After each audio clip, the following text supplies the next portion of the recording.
Welcome to Retcon Air, the Plotline Repair Podcast. Like the name suggests, this is the podcast that takes a look at the plot lines of movies, sitcoms, books, video games, and even Broadway shows. We break down who wrote the story, how it was received by the community, and how it impacted us. We also take a walk through the main moments of each story, and of course, wrap up by adding what we might do differently if we had the chance to repair a piece of the plotline that doesn't quite jive with us. Now, we fully know that it's a hell of a lot of ground to cover, so in the show notes, you'll find a table of contents with time codes to serve as a guide for each episode of Retcon Air. And sure, we'll cover the comments and criticism, and even offer our own ideas for what we do to repair some of the plotline, but myself and the people that help make this show, we make it because we love talking about these pieces of work and these properties. We don't just want to tear them apart, we just like how incredible they are. So, if that sounds good to you, stick around as we break down Rogue One, a Star Wars story.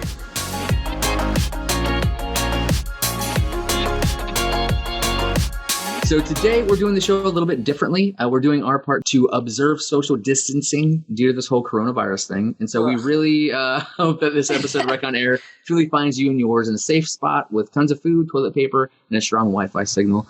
So digitally today, I am joined by the driven, the dynamic, the thankfully down to work on projects on her own to keep things moving, Shelby Fitch. Shelby, welcome back to the show. Hey, I'm happy to be here. It's been a nice little, nice little distraction from everything going on right now. So I'm excited. Let's do this. How's Team Fitch? You guys doing good? Oh yeah, we're doing great. We're getting through it. Ollie, he's having a rough time, but we'll get through it. What about you guys? Same thing. It's Charlie's definitely stir crazy. She isn't used to all this, but it's really cool to be able to have lunch with her every day, to spend time with her every day. And if nothing else, this has definitely driven us all to spend more time together and, just be a tighter group than we've ever been the entire time we've been together. So it's awesome family time. I'm very grateful for that. Yeah. So we do hope that, like we said, this episode finds you, alive and well and safe and, hopefully good to go. And, take the great opportunities where you can to spend time with those that you know and love, build those relationships a little bit stronger.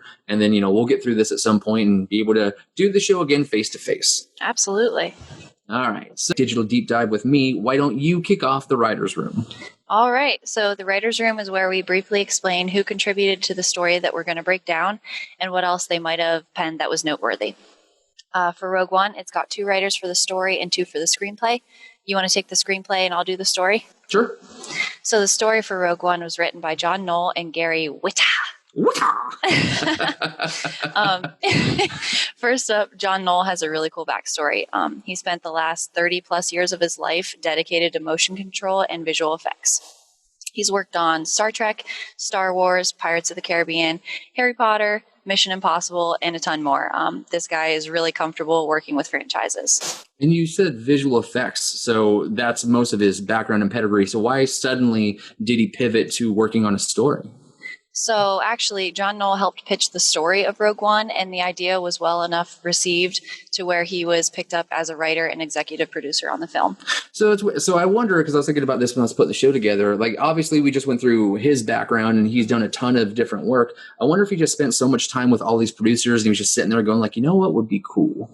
And then just started talking to people about it and like kind of growing that story. So that's, I don't know, to me, like that's a really cool way to like generate a story. And I think that might be why it was so good. Absolutely. I agree with that.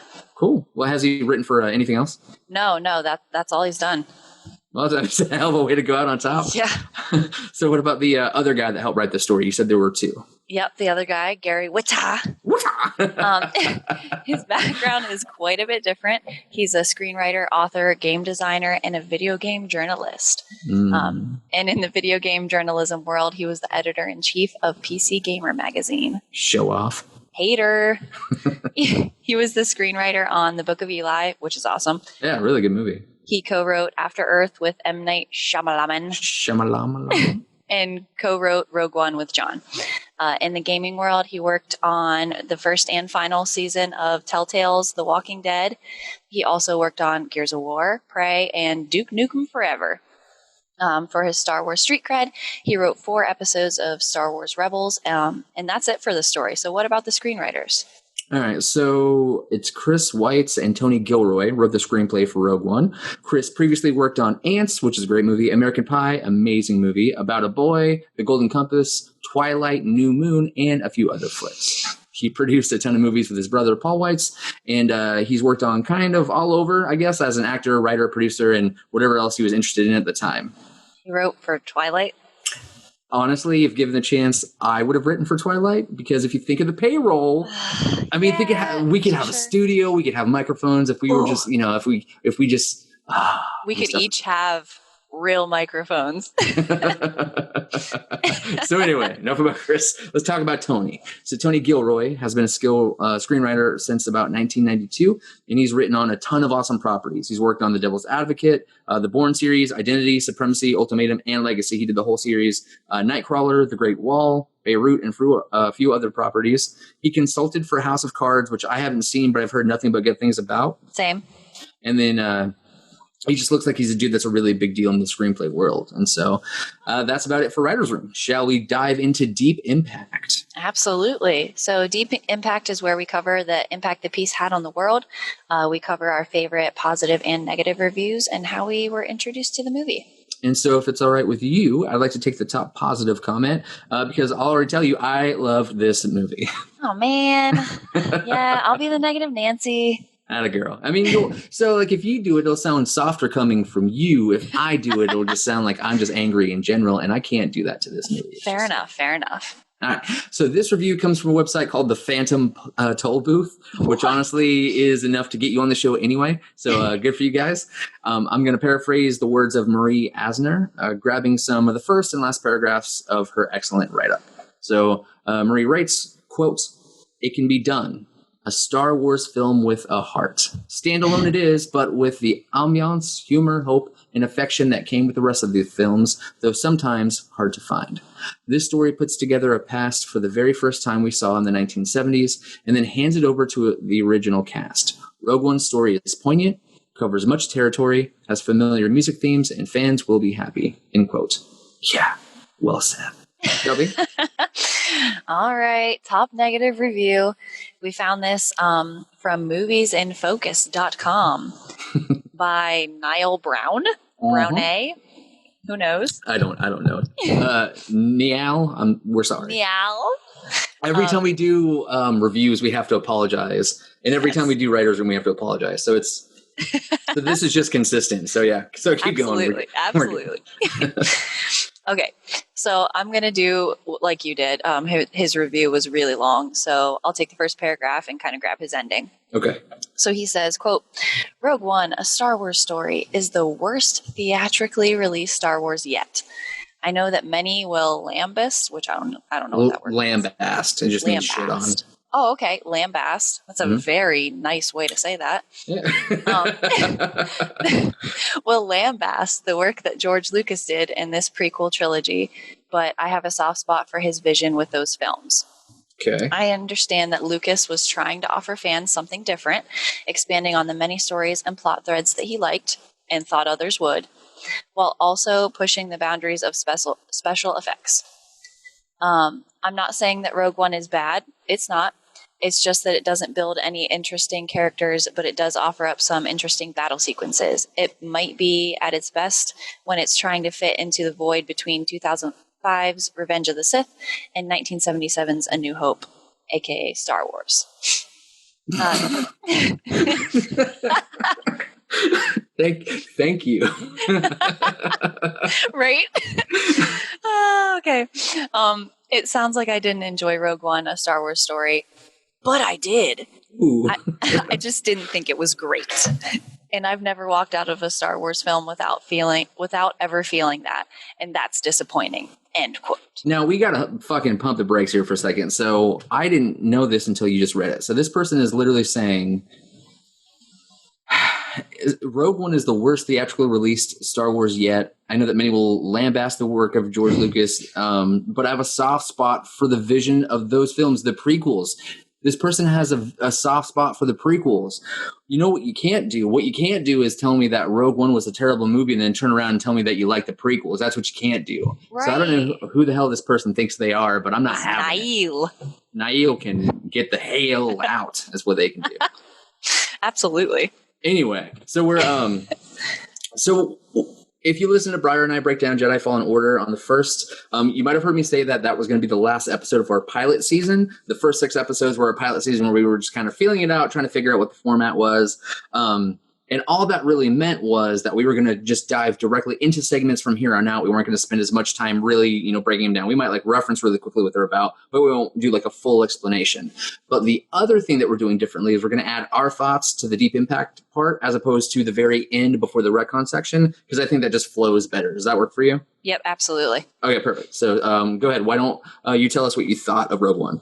Okay, so this is such a good story. Yes. I can't say enough how much I enjoyed it. So a big reason that I really, really liked it, and I think I went into it with an open mind, was the way that they opened up. We'll get into it in just a minute, but if you listen to one of my rants on the Harry Potter episode, I hated the Cursed Child novel because it was set up as the 8th book in the Harry Potter series. And I was so happy to see that they didn't do that here. They didn't set it up to fail. Right, for sure. That's a good point. Yeah, but what about you? I can tell you're dying to spill the beans about what you think about this movie. Well, before I go and start gushing all over the place, I think that's a really, really good point. Because one of the biggest issue that we had was that it was marketed as the 8th Harry Potter book. And then once we cracked it open, it didn't feel that way. It didn't read that way. It wasn't built that way. And even the assessment that we had on each of the characters, I mean, that were established characters, not the new ones, obviously. Yes. But like Harry didn't feel correct. Draco and the other ones that we knew, just there was something weird about it. Jenny was like a sports writer and all this other weird stuff. So all that kind of felt weird to us. Yep. So then to see these guys, this group of 4, take this different approach and go like, all right, we know that we can't do that. So let's go ahead and we're going to root it in this area, but we're going to make it its own thing. I thought that was a perfect way to do that. And I think that's maybe why I liked it so much. And that's further reinforcing our point of why The Cursed Child was such a misstep. Yes, absolutely. So saying that, this is hands down my favorite Star Wars story. I really wasn't sure if I can make that claim because, I like Star Wars overall. There's so many good things, that came out before this, but like, holy crap. Like, I just thought that the way this story links into the world, in addition to the writing and the performance of the writing, were just so friggin' great. And it gives me a new hope for like, if we can only just like let go of the Star Wars, the Skywalker series completely. Yep. Like, let's dive into this crazy ass world. Let's go all over the place and see how many more stories that we can tell in this established area. And I just think we've been wasting way too much time just only telling the story of like Luke and Leia and Han and everybody else. And those were great stories. And I like that the Skywalker saga closed it. But I love that even though it was referenced, this was very much its own thing. And I think that's what I loved about it. And it gives me so much hope that we can keep on doing more isolated, slices of this universe, because it's Star Wars. It's an entire universe. And we've only been focusing on like the same 16 characters or whatever, Yep. Absolutely. So anyway, let's dive into this amazing, phenomenal, spectacular story. And why don't you go ahead and knock out the synopsis for us? I sure will. So the first thing that really caught my eye was that this opened up with the usual, a long time ago in a galaxy far, far away. But then it cut straight to a scene. We didn't get the usual, floating text up into the stars, and the music was different. And I thought this was a really cool touch because it's obviously Star Wars. Nobody needs to tell us that. But it was best to go into it with the realization that it was going to be different than what we'd seen before. So did this catch your eye too the first time seeing it?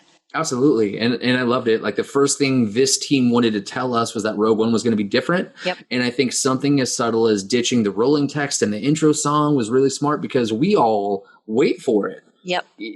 That's like their promissory note that, this is the Star Wars that you're expecting and wanting.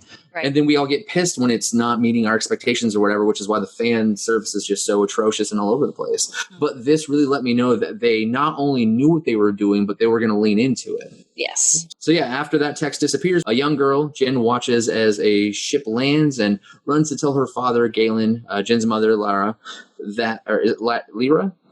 I don't know. Lyra, like a lot of us today in the quarantine. So Lyra uses Zoom, just like we're doing right now.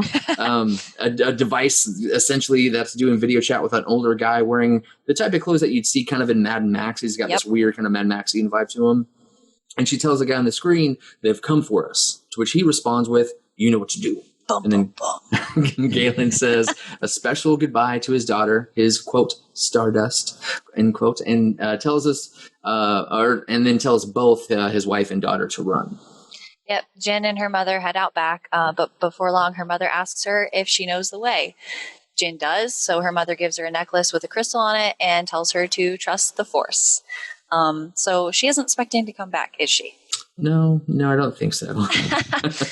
So at this point, we flash back to the front of the house where Galen is approached by an Imperial officer. When the officer's tactics to convince Galen to come back to work for the Empire don't work, he asks about his family. Mm-hmm. Galen lies to him, and the officer sends people in to search the house. As he does this, Lyra comes out and has a gun. She refuses to put it down and instead shoots at the officer. She hits his arm, but she's killed in retaliation. Jin watches as one of her toys is found, and the officer orders the guards to find Galen's daughter. She decides now is the time to run, so she finds the prepared hiding spot and waits. The man that Lyra had contacted, called Saw Gerrera, comes to rescue her. And then we fast forward, right? Right, but first, I wanted to ask you, with your mama bear instincts, Yep. would you, and because this is what confused me from a parental standpoint, like I get Galen telling Lyra, grab Jen and get out of here now. Yep. What I don't understand is then Lyra stopping, switching necklaces with Jen and saying, trust in the Force, and then going back for the dad. Because, so Danny and I talk about this all the time. Like if it comes down to it, her job is my daughter. My job is whatever the threat is. Right. And to me, it sounds like it started that way, but then it broke away. So then where do you fall on that, your loyalty to Briar versus your loyalty to your son? So I can kind of see why she went back, because I feel like I would have that very strong urge to do that, but my urge to protect my son would always override it. Always. Yeah, good. Yeah, I agree. And I think that's what was so interesting about this, is that that's not at all how it played out. And I thought that was weird. Absolutely. And so that's it. In that moment, that was the last time that she saw both of her parents. And then we pick up 15 years later to see, a grown Jin Erso, in a prison cell. Yeah. So clearly something happened. Bad call, Mom. Mom. So we also see a discussion being held in the Rebel Alliance about the Empire's plans to build a planet destroyer. And then next we catch a glimpse of a pilot who has defected from the Empire. He's looking for Saw Gerrera, but is apprehended by some local forces on the planet that he's on called Jeddah. And at this point, we get to see Jin again. She's on a transfer ship with some other prisoners, and a force breaks in to try and free them. Jin takes this opportunity, and she tries to attack them. But she's stopped by an Imperial droid who we find out has been reprogrammed and is working with the rebels. His name is K2SO. Played by the incredible Alan Tudyk. I don't know who that is. Did you watch Firefly? No. Did you not watch Firefly? I think I have to kick you off the show. No. Go get Briar. You go get Briar. You put Briar on. I don't know if I hasn't seen it either. You're both fired. You're both fired until the end of the show, and then you're both rehired. Okay, sorry. So okay. Wow. I'm sorry. I don't know how to feel. You can keep going. I need to search my feelings. I'll keep going. Okay. So we jump again to the Rebel base on Yavin 4 and see the Rebel leaders talking to Jin about Galen. They want to know where she's seen him, but she tells them it's been 15 years. She hasn't seen him. The questions switch to information on Saw Gerrera, who the Rebels say has become an extremist and has been causing some major problems on Jeddah. And she's offered a deal here, right? Yeah. She's told that if she helps them get access to Saw Gerrera, she is then free to go about her business. And she agrees, probably because she realized she doesn't have much choice in the matter, and then boards the ship. And then it's there we get to meet Cassian here, who's actually one of my favorite characters in this story, as he is the pilot of the ship she just boarded. And then before Cassian boards, though, he's given a pretty deep order.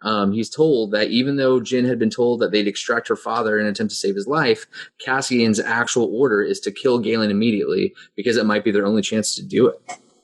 That's pretty shady. Yeah. All's fair in love and war, though, right? I guess. So we see the defected pilot, Bodhi. He's allowed an audience with Saw Gerrera, who looks a bit different than we last saw him. He's got prosthetic legs, and he's using an oxygen mask occasionally. Saw doesn't believe the story that Bodhi is giving him, so he brings out this awful creature that apparently can read Bodhi's mind, but at a cost. The scene changes again, and this time we're on an Imperial Star Destroyer, and they're discussing the command of the Imperial Navy and the ultimate weapon. Ooh. Officer Krennic recommends that they test the weapon. And the Rebel ship is flown by Cassian Lands on Jedha. K2SO is told to stay with the ship, much to his chagrin, and Cassian and Jin will scout the area. Jin is spoken to by a blind man who has noticed the crystal necklace that she still wears, but Cassian pulls her away from the man, urging her that he was one of the protectors of the Jedi Temple on Jedha that had been overrun, and that now he and the others have little to do other than just bother those around him. Which is weird thing to say to a blind guy. But during their exploration of the city, snipers are seen and a battle breaks out. Both Rebel and Imperial forces arrive to fight. K2SO shows up and helps defeat the remaining stormtroopers.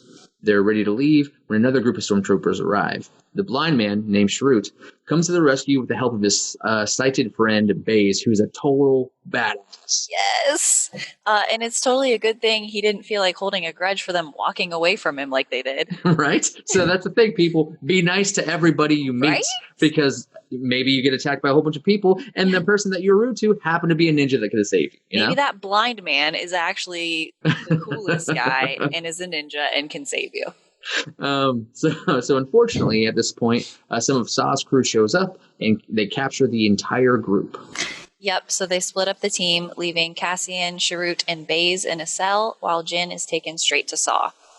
The men notice that they're in a cell next to Bodhi, but when they try to question him, it's as though he can't hear them. Luckily, they end up snapping him out of it somehow, because he was practically just a useless zombie. Yeah. Jin immediately confronts Saw when she sees him, which is a weird sentence to say. And we find out that he had left her when she was only 16. Claiming to have done it for her sake, to give her the best chance possible at survival, Saw assumes that she's been sent back to kill him. At this point, Jin just says she wants absolutely nothing to do with the rebellion. Which is interesting. I mean, I think she says this a couple of times, and this is kind of a theme throughout, because with the Skywalker saga, we're seeing people who were just kind of like, they fell into the fight, and they were just there. In this story, we're seeing people that had their lives completely destroyed by this entire fight that they had nothing to do with. It's like being born in all these problems. So it's really interesting the way that they play with these different stories. Absolutely. So scene change again to what we'll come to know as the Death Star, and the decision to test the weapon on Jedha has been made. Then back to Saw, and at this point, he's showing Jin a hologram that her father had sent along with Bodhi. He basically explains the fact that he went with the Empire so that he could work on the Death Star and create a weak point for the rebels to attack. He asks Jin to fight for the rebellion. Which is a really cool thing to do, I think. Yes. And so then finally completed, the Death Star does its first test on Jedha. It was just a low-level test, but you're quickly reminded of the destructive capabilities of the Death Star. And then I was thinking about how much time they spent explaining the kyber crystals being stolen by the Empire back in Jedi Fallen Order. And again, here in Rogue One, what do we know about, kyber crystals? They power lightsabers. Right. So now we're talking about Lord knows how many tons of kyber crystals at the heart of this Death Star. And with the power of all those trillions of, potential lightsabers, it blasts one hell of a crater into Jedha. But fortunately for all our heroes, K2SO flies over just in the nick of time to ferry them off to safety. And the main characters all make it onto the ship that K2 had. And then, unfortunately, though, Jedha and Saw are destroyed by the Death Star's attack. But then that jerk-off Tarkin decides this thing worked too well, and so he'll take credit for it and the attack. He threatens Krennic against arguing and trying to go to the Empire with the truth. He's basically just a real piece of work, although I don't think that surprises anybody at all. Sure, right. Then back on the ship, the discussion of the hologram is met with some concern. Of course, Jin is the only one who has seen it, and she had conveniently left it behind with Saw on the destroyed planet. Cassian is again reminded of his crappy orders to kill Galen as soon as he's spotted, and he convinces the crew to head to Edu, where they believe he's stationed.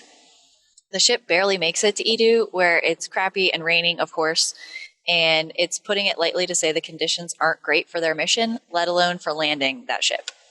Cassian requests that he and Bodhi go out alone to scout. Jin hears K2SO casually mention that Cassian's weapon was ready for sniping, so she decides it's best to go ahead and follow them. Sharut and Baze, not wanting to be left out of the action, head out with her. So we finally get to see Galen again with his crew of engineers. Krennic shows up and is still salty from Tarkin claiming his righteous weapon of death and destruction. So he starts barking at them about how someone in their ranks is selling secrets to the rebels. Being the good guy that I think he actually is, Galen steps forward and takes the blame. Wait. He was actually the one trying to work with rebels, so, well, he stepped forward anyways. Krennic, who once again I'd like to remind you is all still steaming from being stepped on, decides to go ahead and kill all the engineers anyway, leaving Galen. And at this point, Cassian had the opportunity to kill him, right? Sure did. Why do you think he didn't do it? And so I was thinking about I was thinking about this a lot too, because Star Wars is constantly playing with the idea that anybody good can be bad and then anybody bad can be good. Yep. And I think Cassian spent the majority of his life kind of like Jin, where, you know, he was not wanting this fight, but this fight fell at him, and so he joined the resistance. But then, you know, like anybody who's not really, nobody's ready for war. It's just, sure, you kind of have to go be a part of it. And so I think he, you know, has been spending his, like, the majority of his life suffering, like guilt from his failures, guilt from his actions, guilt from whatever else. But he's always, I think, been able to rectify, you know, what he's been doing for the greater good. Right. But I think in this moment specifically, because he's getting to know Jin, he's seeing what's going on, he's kind of getting the understanding of like why Galen is actually here. And I think in that moment, we get to see him come back to the light. Yep. I think up until that point, Cassian had been the kind of like radicalized freedom fighter that Saw Gerrera had become, you know, the kind that made the other rebellion leaders distance themselves from his actions. But I think his friendship to Jin is what really started his trip back to the light. And then when he's got his, you know, crosshairs on Galen, you know, it wasn't him that he saw. It was like his friendship with Jin, or maybe just Jin herself, you know, in that place. But yeah, I mean, during the temper tantrum that Krennic was throwing, Jin climbed up a very convenient ladder right. and watched as some X-Wing fighters that couldn't be recalled in time just start blasting the hell out of that entire dock that they're standing on. Yeah. So when she wakes up, she finds her dad, but he's not doing great. Cue the traumatizing child watches their parent die moment. And again, for the second time. I was going to say, note, this is the second time. Luckily, they were able to put the past behind them before he took his last breath. So at least she had that. Yeah. Cassian pulls her out of there. And once they get back on the ship, Jin has some understandable anger towards him and what he almost did. She questioned his motives and the fact that he had been willing to follow the orders that he'd been given. He snaps back by explaining that he and everyone there had lost something for the rebellion. He questions why she only started to care after her father died. Which, I mean, good point. You know, you dedicate your entire life to something that somebody else said they couldn't care less about. Then, like, fine, whatever then, you know. I clearly you're not unified with me in this thing, you know, even though we're starting to become buds or whatever. And I get that, you know. Yep. So then we see Krennic again at this point. He's speaking to no other than Darth Vader. Dun, dun, dun. About how he deserves to talk about the station. Exactly what Tarkin told him not to do. And then Vader gets irritated and force chokes the guy for a little, you know, just long enough to get the point across because he's just a little baby. Sure. But then back at the Rebel base, no one believes Jin's story, which is ridiculous.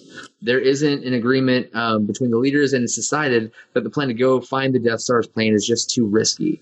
And at this point, Senator Organa goes back to Alderaan to talk to his adopted daughter, to try and find a veteran of the Clone Wars who may be able to help out. So this, I mean, there's in the last like 30 seconds or a couple minutes or so, whatever, there's a lot thrown out. So we get to see, you know, so we see Krennic walking up to something that turns out to be, you know, Vader, but we actually see Vader like in this, you know, is it Bacta tank or something? Yeah. But he's in that solution where he's trying to heal. So we just see, you know, where Anakin Skywalker is spending the majority of his time, you know, for these past however long, and then we get to see him armor up, and we get to again be reminded of just how powerful this guy is. Yes. Because I think, you know, we've all had bosses that we can't stand.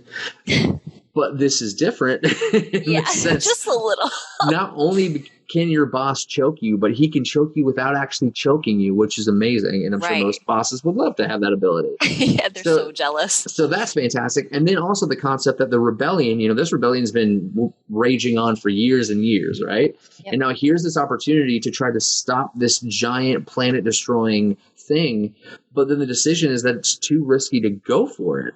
Yep. So yeah. again, Just, let us all die instead, And so I think the purpose of this was really to show how much the rebellion needed the strength of like Princess Leia. Yes. Do you think? I agree completely. I think it showed that, no hate, right? But it showed that something needed to change to make a change so that they could survive. Absolutely. And then to end it by, the person who became, Princess Leia's dad or whatever, even in his head, he knows exactly who the person is that should be able to help with this. And so he's going back to Alderaan to tell her. And I think that's, and that sets up what happens at the end of this movie. But that was just such a cool moment. Like, as good as the story was, they did an outstanding job of linking it in a practical way to the trilogy that we knew. Yeah, and they didn't beat it over the head. It was like these special little moments just kind of throughout the movie. You know what I mean? Yeah, absolutely. Yeah, so Jin thinks that she's going to have to try something crazy on her own, but Cassian comes in for the win. He lets her know that she won't go alone as he's coming along with a handful of other pilots as well. Yeah.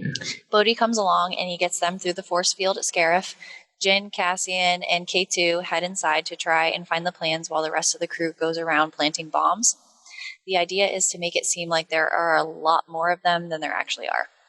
Krennic shows up around this time as well, and he wants to review every transmission that involved Galen. The rebels blow up the place, start an all-out battle. We get a quick glimpse of our old friends again. Like you were just saying, there's cameos kind of throughout. Yep. So we get a quick shot of C-3PO and R2-D2. Yeah. And then Jin and Cassian have found a storage unit where K2SO stays back to fight off any enemies. They find the plans listed as Stardust, which I thought was a really, really cool moment. Yes. Because that's the name that Galen had given to Jin. So for him to take his pet name for his daughter and use that as the plans for destroying it, like that's awesome because that tells you, so this guy is smart enough to help invent and build and construct and engineer the Death Star. Yep. But he was also so dialed in that he could build a weakness into it that nobody else noticed, but then also smart enough to be able to know that one day his daughter would know somebody who would help stop it and to name the software after it. Like it was just so, it was neat. I liked it. It's beautiful. So anyway, the force field is still up and they've got to get the physical plans transmitted up through them. So the force field has to be broken. So that's the thing. So there's like this weird planetary force field, in the planet that they're on. And there's only like one port. So the problem is they know where the plans are. They've got the plans, but they have to transmit them to them, with that force field open. So it's a really interesting problem that they've got. Yes.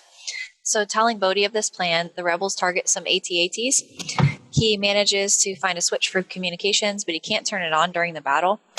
Sharut sacrifices himself because he's a BA. He walks confidently into enemy fire as it spreads across the entire battlefield, chanting, as always, that he is one with the Force and the Force is one with him. Through the smoke and blasters, he makes it to the panel and pushes the lever forward. And it's there that he is shot by like literally every person on the battlefield, and he dies in Baze's arms. Baze, for the first time, says that he is one with the Force, and the Force is one with him as well. And so the character development in this movie is fantastic. Yes. And so what did you think of that dynamic? Because when I was doing research, I saw a lot of people pitching theories that I hadn't considered before. Mm-hmm. Because, that Baze and Sharut were in a relationship, and then that's why that we're all together. Huh? And, so I didn't get that at all. Because we're told in the beginning that they were both guarding the Jedi Temple together, but then it was destroyed and pillaged, so they had nothing to guard. So they were just warriors without a war. They were just kind of hanging out, together. Yep. And so if anybody that served the military, you have, a brotherhood, and there's that thing there that you have forever. And so to me, I thought that's what that was. They were just two brothers in arms that, the war had ended. Technically they'd failed. So here they are dejected and just trying to live through it. And that was, I thought, their kinship. I had no inkling of it being like a relational type thing. What did you think? Did you catch that, or what did you think of their dynamic? So I was reading through the script and I saw that you added this in there and I was like, hold on. Because no, I didn't think that even for a second. I mean, like not even a little bit. That thought didn't even come up in the back of my mind. Yeah. It was just that they were brothers who, like you said, had, been in such a tight-knit group, and because they had lost together, of course they were going to stay together afterwards and try and do anything that they could to make it right. And the concepts are fascinating. Like, the blind guy Sharut, it is not a Force user, but he is a believer in a, practicer of the Force, right. Which is a completely alien concept than I think we've ever had before. Either you were a Jedi or you weren't a Jedi. And right. if you were a Jedi, you were either a good Jedi or a bad Jedi. There was no in between. And then, like, if you were a person, either you were like part of the rebellion or you didn't give a shit and you're just trying to survive or whatever. Right. So then to know that there's an entire like religion based around the Force and people that are, following it, and all that stuff. Like, to me, it was interesting to, to have that dynamic of the believer and not believer, Sharut to Baze. Yes. And to have to Baze watch, Sharut's faith so much that he died at the end of it, having accomplished his goal.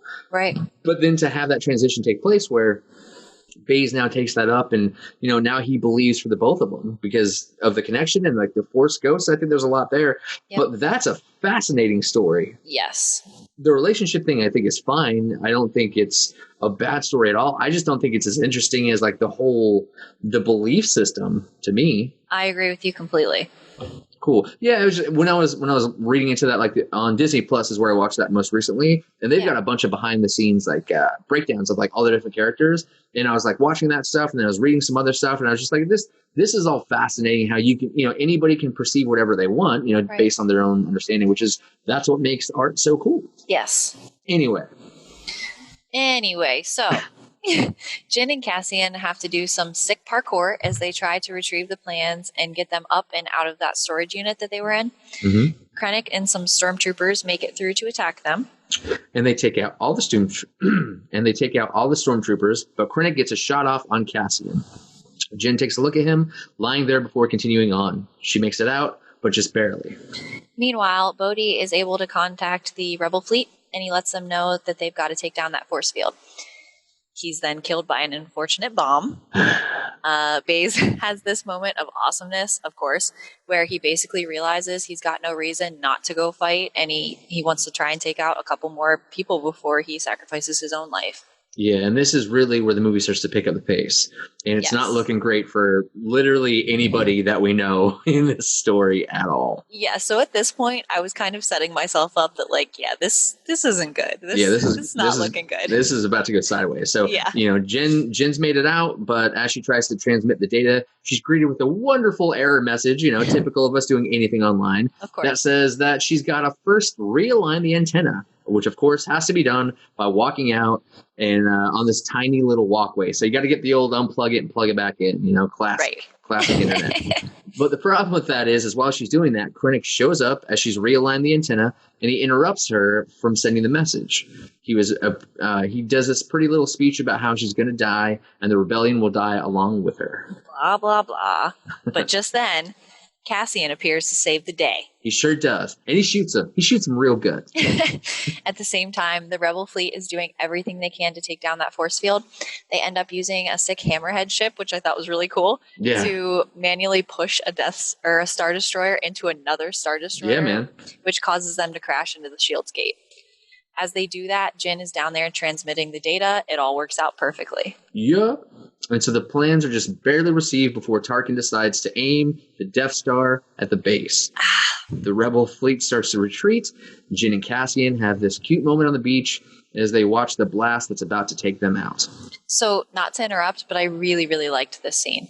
Too often, I think movies try to pair the characters together, especially in scenes like this or when they've been through struggles like this. In this scene, though, it wasn't about like being gross and romantic. They were just there together. They were just, friends holding on to each other, watching what they knew was going to be their doom. Yeah, absolutely. And it was, her friendship and belief in what they were fighting for that drove them forward and drove them closer. I think, again, that's what pulled Cassian back. And I think for sure they probably would have ended up together, 5 years down the road, no question there at all. But to make that call for them to look at each other and just embrace as friends, as like brother and sisters in arms, again, was so well. It's exactly what we just talked about with Sharut and Baze. Yep. I love that camaraderie aspect of it, of us both being freedom fighters, and we've completed the mission that we set out to do. Yes. And this decision is going to save who knows how many lives. Right. And it is unfortunate that we are about to die on probably the most beautiful beach I've ever seen. But you know what? I don't know. And I just think it would have cheapened that if they would have kissed. Yes. And that's what makes it such great writing. Absolutely. And so after the beach scene, we're back on board the ship, the one that had just received the Death Star plans. But then something terrible happens, something that nobody ever wants to have happen. Right. Is Vader shows up on board. We see him, and it's like a horror movie. Like, I've never seen this like brutality in Star Wars. Yeah. Like, but we just see him attacking this group of rebels, like brutally annihilating them. Like, these guys, like, not only did they stand no chance, but they didn't, like, they knew that they had no chance, and it was like embarrassing. Yes, like, he's about to kill this one guy. He's like force choking this other guy while he's stabbing this other guy. Right. And then there's this other guy who's just screaming with this floppy disk, and he's just trying to get out of there. But, the door's jammed like 3/4 of the way shut. Yep. And then Vader watches, breathing heavily as he does, while this small escape pod gets away with the plans, So yeah, I just think it's fascinating. Do you think that's like the first time that like Darth Vader failed? Yeah. So it was, yes. Now that you say that, yes, I hadn't really thought about it that way. It was so intense that I didn't really think. But yeah, that was Vader's, like, probably his first real huge failure. Yeah, because and I was really trying to be careful about this. Like, I know you haven't played Jedi Fallen Order. Right. Jedi Fallen Order sequentially really sets up right before this, and that's why I wanted to do this after the fact. But you get to spend some time hearing about what the Empire's been doing for the last, like, 19 years or whatever. And Vader's a huge part of that. Mm-hmm. And it seems to me that Vader was just crushing it this entire time. Like, Vader's a main part of the reason that the Empire was so successful. Mm-hmm. Order 66 is what got the party started, and before that, giving the Senator like all those powers and stuff. But then really the enforcement arm was Darth Vader. Mm-hmm. And so to see this now, like the first time he has to go back and just say, hey, that's my bad. That's on me. Like, everybody talks about how scary Lord Vader is. How much scarier is the Emperor, Right. Man, so crazy. Absolutely. So yeah, so that we get to watch Vader watch as, he sees his failure, fly away in an escape pod. Ugh. So a captain on the escape pod brings the floppy disk to a young Princess Leia, who gives the iconic answer of hope when asked what's on the disk, and that's a wrap. My goodness gracious. And so I think after coming through a story like that, it's no doubt that so many people loved it so friggin' much, Yeah, I absolutely loved this movie. I mean, I can't even put it into words. It was so good. They sprinkled those little touches in there perfectly. They didn't beat you over the head with anything. It was great. The same thing. It's, I said it up top. This is my favorite Star Wars movie for a lot of reasons. Me and a buddy were talking the other day while we were playing a game with Briar, and he feels very different than I do. And that's fine. And that's the cool thing about friendship is you can disagree and still be friends. Sure. But I just there's so much that this movie did right. Yes. Especially now comparing it to, you read all the reviews and you watch all the people who are talking about, the Rise of Skywalker, the Skywalker saga overall. And it seems like it's fallen out of favor with a lot of people. But I think Rogue One to me was like, that was, here we are. We're going to get back on track. Yeah. Here's how we're going to start doing some new styles of movies and stuff. And if we can do more like this, I think the Star Wars property is going to be in really, really good shape. So I loved it, and I'd love to see more from specifically this writing team, I think. Absolutely. All right. Well, so that moves us on to the retcon section, and that's where we break down what we would change, why we would change it, and how we would change it. So, Shelbs, why don't you go ahead and kick off? Okay. So for me, this was probably the first one that I really, really struggled with. I sat and thought about this over the course of a couple weeks. Well, I've watched it a couple times. I know a lot of people were shocked that Jyn and Cassian were killed in the end, but it meant so much and it hit so hard. I wouldn't ever want to change that. I think it would change the movie. So I think what I would change is actually the few end scenes. And it's so nitpicky, but I was just disappointed with the Vader scene. His portion of it, like him entering through the dark hallway, like that was awesome. Yeah. I just thought like the rest of the scene didn't really make sense. At the very last moment, the guy holding the plans on that little floppy disk is just like, aha, I'm not going to make it. Let me hand it through this conveniently partially open door. And then again, Vader just stands there heavy breathing while the ship gets away. Yeah. I think I would have tried to make it maybe even a little bit more intense. I really don't know how. Maybe the floppy disk gets like shot out of one of the crew members' hands and goes spinning across the floor. And Vader tries to grab it, and one of the crew members like sacrifices himself. Maybe the door wasn't stuck 3/4 of the way. I don't know. It just all seemed too perfect. And I felt like the scene could have been made even more intense than it already was. That's a really good point. Like, now that you break that down, like, so we're arguably talking to the, or watching rather, like the most powerful being in the entire galaxy, right? Yep. So the intensity happens kind of in the beginning, like in the first like 20 seconds of that, like where he's just tearing people to shreds. He's choking them, slamming them around, tearing them up and stuff like that. Yep. But then he gets stopped by the door. Yeah. And now in other, like in the Phantom Menace, you see, Liam Neeson, his Qui-Gon Jinn character, put his lightsaber like in the dead center of the door and he's like melting it. Yeah, doors are nothing. To Darth Vader, doors have no bearing on him whatsoever. We see in Jedi Fallen Order him doing a lot more with his power skill set. So we've already got like a pretty good baseline of how strong he is. I think you're right. I think he should have kept going. Something. There should have been like another like 60 seconds worth of him like ripping the door off. Yes. And just because, so think about it, fear leads to anger, anger leads to hate, hate leads to the dark side, but the hate and the anger are still there.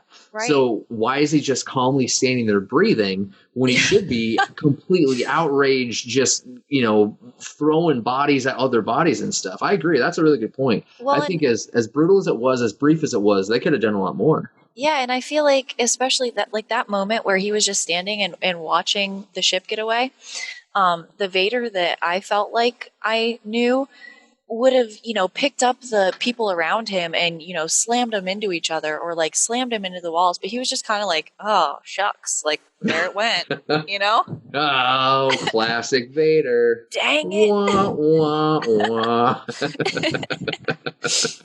But yeah, that's how I felt about that. But what about you? What would you change?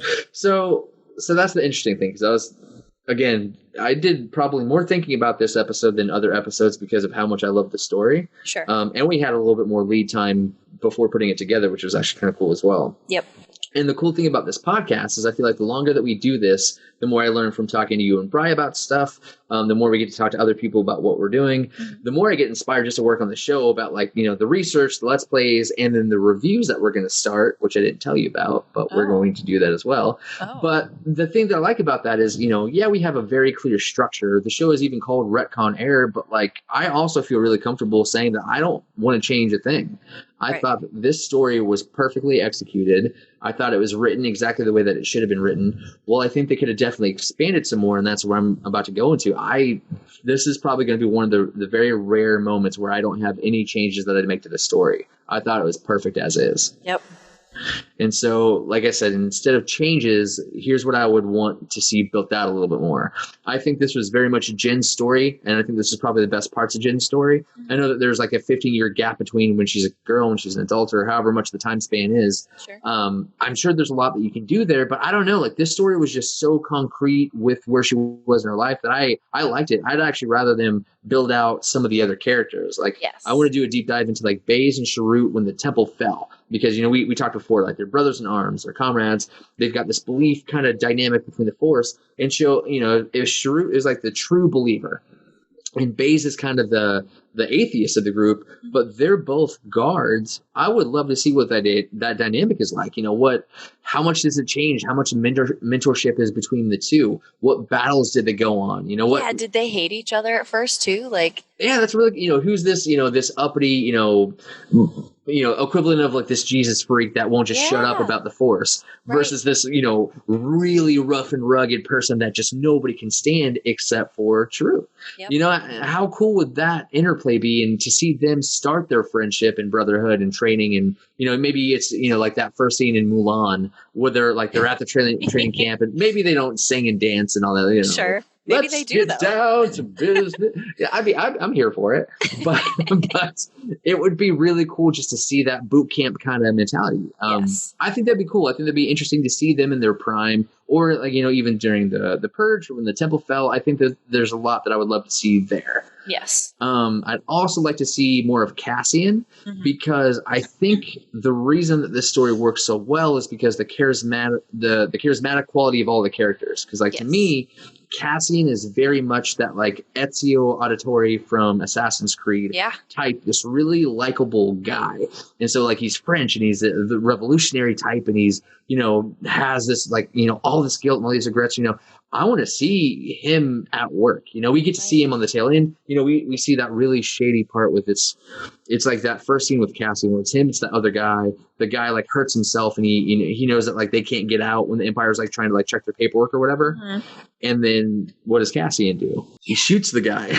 Yeah. And so you don't just start as a person who's just shooting your allies. You got to get there. And so what I'd be interested in is to see how they build that out, to see how Cassian kind of, starts to turn away from the light to the darkness, becoming more. So I think that'd be an awesome story. Yep. And then I'd also like to see more of the Empire's inner workings. Because I think there's so many things that they did, with the Inquisitors that we saw in Jedi Fallen Order, with Darth Vader and what he's been up to. I think there's a lot you can build out there that I'm really fascinated in, and I'd like to see a lot more of it. But what I don't want any more of is any more of this digitally resurrection bullshit, because I hate it. And so you're, I'm not going to speak for you, so you obviously can have whatever stance you want. But me personally, I think that I'm okay with you using CGI to de-age somebody. That is not a problem for me at all. Sure. And I can consider that if you're going to do a short homage to somebody who's passed. Yes. I can go ahead and let that slide also. But what I'm not okay with is you just deciding that a character works better and then just digitally deciding, you know what, we're going to recreate them. Now, there might be a component with licensing and the family, and they wanted this and maybe they needed it, whatever. There might be a glass half full side. Sure. But to me, that just feels so disrespectful. Yeah. And I don't know that with Princess Leia, they use a lot of recut footage or already shot footage, and they try to weave it into the story. And that's one thing. You've already shot that. They put that time in. Yes. But to instead digitally completely recreate somebody who had already passed because you like where they were in the story, that isn't a win for me. That is disrespectful, and I didn't like it when it happened in the movie. And then I don't want them to do it ever again if they're going to start building out these other I don't want to see an entire movie based on this guy that died. That is an unacceptable thing in my opinion. Right. But I would like to see more stories based on the Empire, if that makes sense. Yeah, absolutely. Oh, I just think it would be really interesting just to see it, from the other side. I think we'd see maybe some more people like Galen who, don't necessarily want to be there, but they think that they have to be, or maybe they think they're doing the right thing. It'd be interesting to see that other side. Yeah, and because Breyer had said that he's more into the that Clone Wars animated show than I am. Have you seen some of those? I've seen a couple of the episodes. And so, I've seen a handful as well from kind of all over. But he said that there's a point where you start meeting these defected stormtroopers, and that we got a little bit of that in Rise of Skywalker. Right. The last three movies overall are all about, Finn, who defected as a stormtrooper. Yes. And then you get to see a little bit of that in the Clone Wars. And I think this Executive Order 66 kind of thing would have probably turned a lot of people away. And I think it would be really cool to use something like Disney Plus to unpack those different slices of stories just to build out the world. Because I think, I don't know, to me, especially since I've got a military background, I'm so fascinated to see all these different people who got a direct order, who were bred into following orders, but knew it was so wrong to go, no, I'm not doing that. Yeah, what's the level that tells, at what extreme do you say, you know what, that's too far? Yeah, I can't do this anymore. Somebody says, you need to check in for reprogramming or whatever. So what's their barometer? Who's monitoring all the brainwashing and how much it's taking and stuff like that? I don't know. There's just so much you can tell. And I think Rogue One is a really good, way to say, hey, we could do all kinds of stuff without worrying about Luke, Leia, Han, and the whole gang. We don't need them at all. We can make a new gang. We can make a brand new gang. Papa's got a brand new gang, and I can't wait to watch more of it. Like Star Wars, the universe overall is fascinating. I just can't wait to see more stories. You know? Yes. Yeah. All right. Well, so any other thoughts, Shelby, before we go ahead and shut this bitch down? No, I don't have anything else. All right. Well, let's go ahead and land this spaceship, shall we? So, Shelby, thank you for hanging out with me today, and I hope you, Bri, and your kiddo stay safe and wash your hands daily. Same for you, daily. I mean, I think you should wash them more than just, once a day. I think from what I read, it's like once a day, and then you shower once a month. I think is that perfect? Is that not accurate? Man. Okay, so let's reconfigure that. So stay 6 feet away from each other. Wash your hands constantly. Keep hand sanitizer on your person, and stay the flip home. Stay home, people. So stay home and then listen to more of our episodes. And so to all of you who are safely staying at home, enjoying this episode of Retcon Air, thank you so much for listening to Shelby and I break down Rogue One, a Star Wars story. You're more than welcome to join us on Facebook, which is just simply Facebook/Retcon Air, or you can follow us on Twitter @Retcon Air. Keep in mind that full episodes release on the 1st and the 15th of every month, but literally everything else we do, like I said about the reviews, the Let's Plays, the research episodes that we're going to start releasing, some other stuff that we haven't really announced yet, those are going to just come out whenever we're done. And like this weekend alone, Briar and I jumped into this Predator Hunting Grounds game. We've got some stuff that we're working on with that too. So we love working on the show. We love adding new stuff to it constantly. And we just really hope that you enjoy what we're working on too. So wherever you get the sweet, sweet delivery of your audio goods, if you could do us a solid and leave us some positive feedback, we'd really appreciate it. Maybe, one day other people will hear this too, and it'll be because of your positive reviews. So that's it for us. We'll see you next time on Retcon Air. See ya.